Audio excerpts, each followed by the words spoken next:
So the main thing that PBR rendering about is really just trying to stick to all of these physical principles and effects when you set up your lighting and surfacing and materials and everything else. Doing lighting with realistic fall-off and having materials that have things like energy conservation and Fresnel effect. Building all of this stuff in is part of working towards PBR. The new thing with PBR as it stands is that more and more rendering engines are switching over to having more PBR workflows right the way through. That is to say, the renderers are expecting PBR materials, lighting and everything else. However, we have always been able to work towards certain elements of PBR, like doing energy conservation in specular and diffuse, like putting Fresnel effects on things, even if it's just with simple gradients. Renderers themselves have always erred towards trying to do things in photorealistic fashions, but certain effects have traditionally been either slow to compute or there haven't existed accelerations and optimizations and other new tricks. And as such, renderers have had to supplement their PBR abilities and of course move away from trying to solve the whole rendering in a truly accurate fashion by employing certain cheats. If you're going to set up all of your lighting and material properties properly and in a PBR respectful way, and you were willing to do some further digging in handling the input and output from Lightwave, you could do a PBR workflow modestly well for quite some time now. But for ease and speed, much of the time, many of us become used to the sorts of tricks and shortcuts that Lightwave has had to offer. And the current rendering in 2015, especially when it comes to certain tools and material presets, incorporates elements of both a more PBR-sided workflow while still retaining the legacy elements of the cheat-away workflow. The main thing that made the PBR elements of the workflow much more accessible and easy to use was the introduction of color space in Lightwave 10. All of the rendering happens in a linear color space, so properly managing your inputs, textures and whatnot, and your outputs, all of your finished renders and that, and how their color spaces relate to the rendering color space is important. For 99.9% of all users, the simple and straightforward thing to do is just to use the sRGB preset for color space and you're fine. The odd few who aren't fine probably have a reason for it and know why and how to set that correctly for themselves. Once we've got that, then when we start lighting things, we'll straight away have much more realistic lighting, given that we set our lights up properly. Now, of course, intensity fall off for area and the like we don't want. This is sort of cheat stuff from earlier days, because one of the things that working in the correct color space does for us is get the linear calculations for the light out correctly.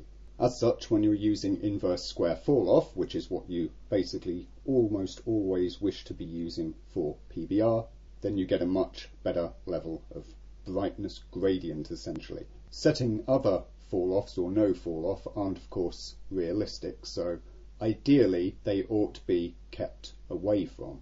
There might be the odd situation where you need to just give something a little nudge and an artistic tweak, and then it's fine to just, push the odd light here and there. But when you're doing your initial base setup, it's good to just stick with the realistic and then work from that once you've laid that in. Another cheat that we also had to handle the fall off of the light in Lightwave has been this, the range nominal distance, where you can, nominal distance from where the light begins to fall off. This again, because of the different treatment of the fall off in the color spaces, this was to help you correct for it visually essentially. And this is one of the ways that we've been used to rendering and setting up lighting in Lightwave, is that you can sort of nudge it about, change the fall-offs, change the ranges, mix the brightness up and down and cross-tweak things that way to get the look of the lighting that you want. To try and keep it PBR, then you should set your intensity and colour to, whatever they're wanting to be. Use the inverse squared fall-off and just leave your range at 1 meter. This whole lighting and colour space deal is the main part of starting PBR right in Lightwave 2015. Just on flat grey shade, you're starting out with realistic light, brightness and fall off, shading, shadowing and all of that. And it's coming out on your screen or in a rendered image in the correct colour space, as you would expect such a thing to photograph. The next step is the surfaces, of course, and so incorporating things like Fresnel into diffuse and reflection, perhaps also into reflective blurring, perhaps with some specular tinting as well, and of course not using the old-fashioned, cheat specular, using proper reflection here, and in place of glossiness using a reflection blurring setting, which is kind of like a roughness setting. And when you turn that on, then you get a nicely realistic-ish thing, and we've got a bit of a reflection of our ball there, but because we're not using old cheat specular, we can't get a specular highlight of the light itself. So of course the good old-fashioned way that we've always done that when we wanted to actually be able to see a light in reflection is we just grab a piece of geometry to use. We do want to be aware to match this to our lighting, so in this case it's pure white at a luminosity of 100 to match a light that is pure white at an intensity of 100. But with that stuff matched up realistically, then of course we get to both see the light if we want in the scene, but we have of course its reflection in our reflective material here, and we get this realistic specular highlight. We can make ourselves a more metallic style surface here, again following largely the same basic principles. We see how we get a lighting and diffuse with a matched reflection for the amount of light that we have, and all the brightnesses of the components fit and they match, they're plausible together. And that's it. Essentially we've got something that is, for all intents and purposes, PBR. Of course we can try these same surfaces on other items and see the effect and the quality of the surface that we get out there. And so working this way, provided that, we stick to the rules and observe them as much as possible during our setup, gives us great results and materials that behave really well. Of course, we've got material nodes, many of which work in a PBR fashion because they do proper reflective specular. And these, of course, work out really well and they look consistent again with the lighting, with the other items in the scene and how they're responding to the lighting and so on.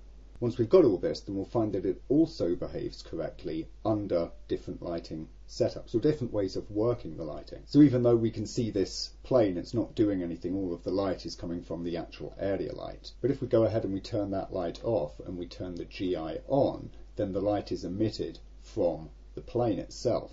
And what we're getting, of course, is a broadly equivalent result. The other way to light with GI is, of course, with a backdrop, and so we can add in an HDRI, for instance, perhaps losing our light there. Because we're using this backdrop, we should have some backdrop importance sampling. But if we have it at 100%, and provided that the image has been in linear space, which any good HDR wrap should already be in, Lightwave should have detected it as such with our colour space settings. If it looks wonky, you can always adjust it. But because we've got the right colour space for our backdrop and our render and our output, we've got these materials that either by our manual creation or by the, features of the material itself are respecting PBR. And so the backdrop, the lighting, the reflections all work and are properly balanced with one another. And there you go. We see that we get really nice PBR results out of 2015 by using its tools, its lights, colour space in a way towards PBR so that it can make best use of its own materials, and any materials that we set up ourselves we make in a PBR way as well. And working this way, going with all of these features, will help give us better renders both in 2015 and moving forwards.